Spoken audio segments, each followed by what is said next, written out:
Wake up in the middle of the night, having the nightmare that I couldn't throw a strike. I'm soaked in sweat. My heart's beating 200 miles an hour. And it's like this thing won't even leave me alone. What's going on, guys? It's Fuzzy. Welcome back to yet another baseball video. Today's topic is going to be both sad and kind of happy all at the same time, because we're going to be talking about something called the Yips. So let's say that you are Rick Ankiel. You guys are pretty familiar with that. Rick Ankiel suffered one of the worst cases of the Yips in Major League Baseball and sports history, where he was a really good up-and-coming prospect and he just forgot how to pitch. So that is the first example of the Yips. The same thing in basketball. We can see the most recent case of the Yips by Markelle Fultz. Now, sometimes it's all up in the brain, and other times there's an actual disease that people actually develop. So we're going to go in depth with all the different cases from Major League Baseball history, and the first one, obviously, is Rick Ankiel. Now, before we start talking about Rick Ankiel, if you guys want to slap a like on this video if you do enjoy baseball content, also subscribe because we have so much more baseball videos coming up on the way. And without further ado, let's kick it back to Rick. So the majority of you guys watching right now know Rick Ankiel as a pretty decent outfielder for the St. Louis Cardinals, but most notably, he had an absolute cannon for an arm. He could throw the ball 100 miles an hour from the outfield, and a lot of people just chalked it up with, yeah, he's a pretty good outfielder. Not a lot of people know that the reason why he had such a good arm is because he was drafted in the second round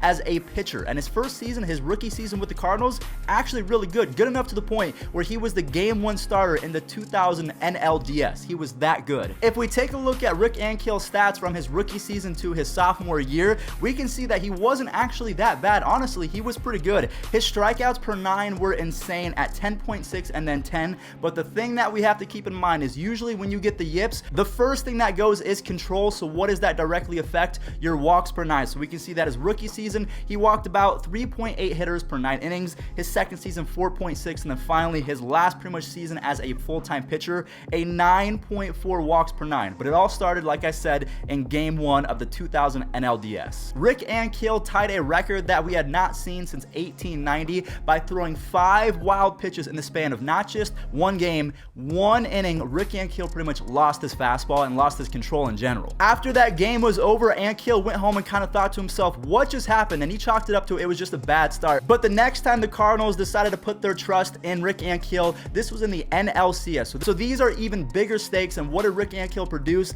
He went 1 inning, had 2 more wild pitches, gave up 2 runs, and was yanked. And after that, we can see that in the next season, he was just not the same pitcher as he was in his rookie and sophomore season. That 9.4 walks per 9 is something that would never be fixed. Now, the thing about Rick Ankiel, the reason why I wanted to start him off is because Rick Ankiel took 2 or 3 off seasons off from Major League Baseball and developed as a hitter and actually had some pretty decent seasons. In 2007, his first season as an outfielder, he played in 47 games, had 11 home runs, 39 RBIs, and a 285 batting average, so not too bad. The next year in 2008, he had his best season in the pros by playing in 120 games. He had 109 base hits, 21 doubles, 25 home runs, 71 RBIs, and a 264 batting average to go along with an 843 OPS. That's really good, so I gotta give some props to Rick Ankiel. I wanted to start him off first because he had a sad story, but then it ended really well. But the next couple guys, I'm not sure if it's the same case. Jared Saltalamacchia is one of the highest touted prospects that we had ever seen at the catching position, but just like Rick Ankiel,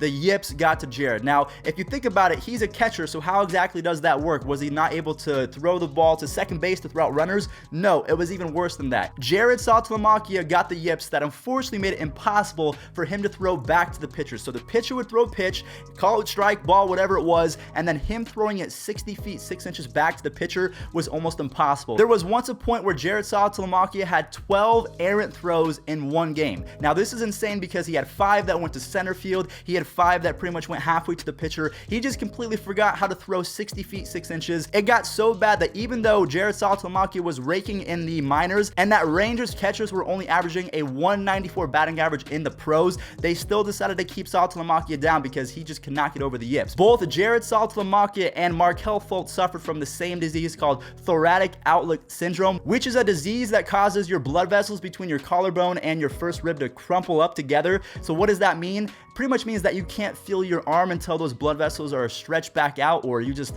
stop playing. Jared was so concerned about him never being able to throw the ball back to the pitcher that he thought that removing his first rib would actually alleviate the thoracic outlet syndrome, which unfortunately did not work. The only thing that helped Jared was something called tapping. Now, this is like a therapeutic thing using the energy of the world and everything like that. I'm not entirely sure how it works per se, but it fixed Jared Saltalamacchia to the point where he joined the Red Sox, had his best season after that, and yeah, Jared Saltalamacchia somewhat fixed. Now, the next player that we're talking about, this one is really unfortunate because when he first started off his career, he had 6 to 7 seasons when he was one of the better starters in Major League Baseball, and all of a sudden, he just lost it. From 1966 to 1972, Steve Blass was one of the better left-handed pitchers in the game. We can see that in those couple years, he went 95 and 59 with a 3.18 ERA. So this guy was legit. At 3.18 ERA, he finished second in the Cy Young and was also an All-Star. This guy was pretty good. So he finished second in the Cy Young voting in 1972. It was also his lone All-Star appearance.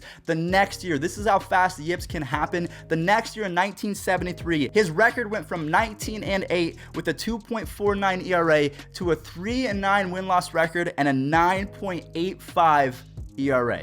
What? And not only did his ERA implode as well, but we can see that his walks per nine absolutely skyrocketed. The year before, when he came in second, it was a 3.0 walks per nine, which is still pretty good. We can see that he had an 8.5 walks per nine, and then the next year when he tried to come back, he had a 12.6 walks per nine, and eventually had to leave the game of baseball with no injury, nothing like that. It was simply the Yips. The next player that we're going to talk about is probably the second most famous player to ever get the Yips, second behind Rick Ankiel. Chuck Knobloch was so good at what he did. He won a few World Series, he has a few All-Star Games appearances, and he even has a Gold Glove. But along the road, he forgot how to throw to first base. Like other cases of the Yips, there was no real explanation for Knobloch's loss of throwing ability. After changing positions a few times, Knobloch eventually retired from baseball in 2003.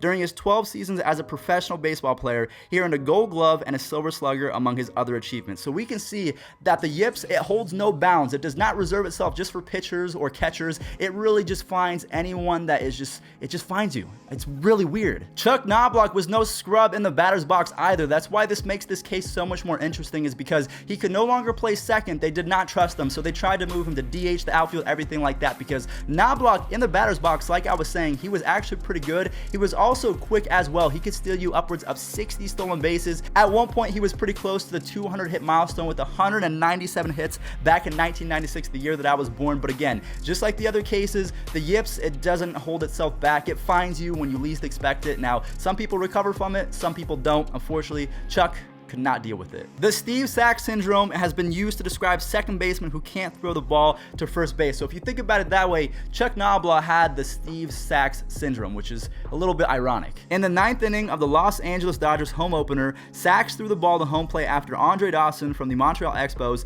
hit a triple. The only problem was that Dawson was standing at third base when Sax threw the ball. The ball bounced and got away from the catcher, and Dawson scored. Sax says it was an average error, but he did start to think about it and question his own timing and throwing after that. Luckily, Steve Sax was able to get away with just this 1 year of really bad Yips. In 1983, the year of his Yips, he had 30 errors, but once it hit 1984 and the calendar kind of flipped, he corrected it and went on to become one of the better second basemen in the league for the next 13 or so years. The final player on our list, just like Jared Saltalamacchia, who forgot how to throw from home plate to the pitching mound, Mackey Sasser was unfortunately a victim of the Yips, where he suffered the same things, where he could not catch a ball and throw it back to the pitcher without it going into center field, without it two-hopping the pitcher. He lost it. He tried his absolute best to try and figure out what was going on with his arm, his brain, anything else that he could possibly think of. Unfortunately, after spending 2 more years in professional baseball, he decided to give it up. It was so bad that, again, he had to quit the game of baseball, but ultimately, after he left, he was able to cure his Yips,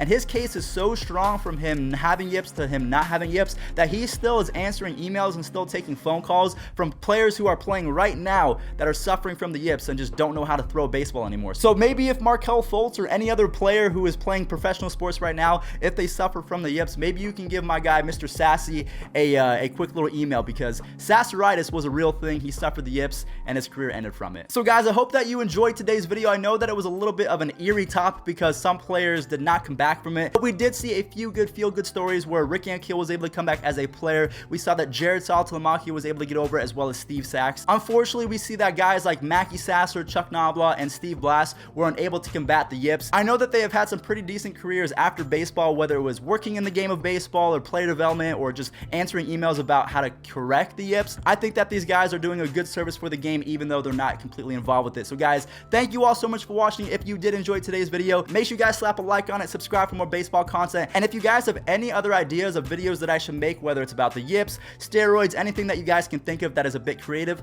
let me know in the comment section down below, and I'll catch you guys in the next one. Peace out.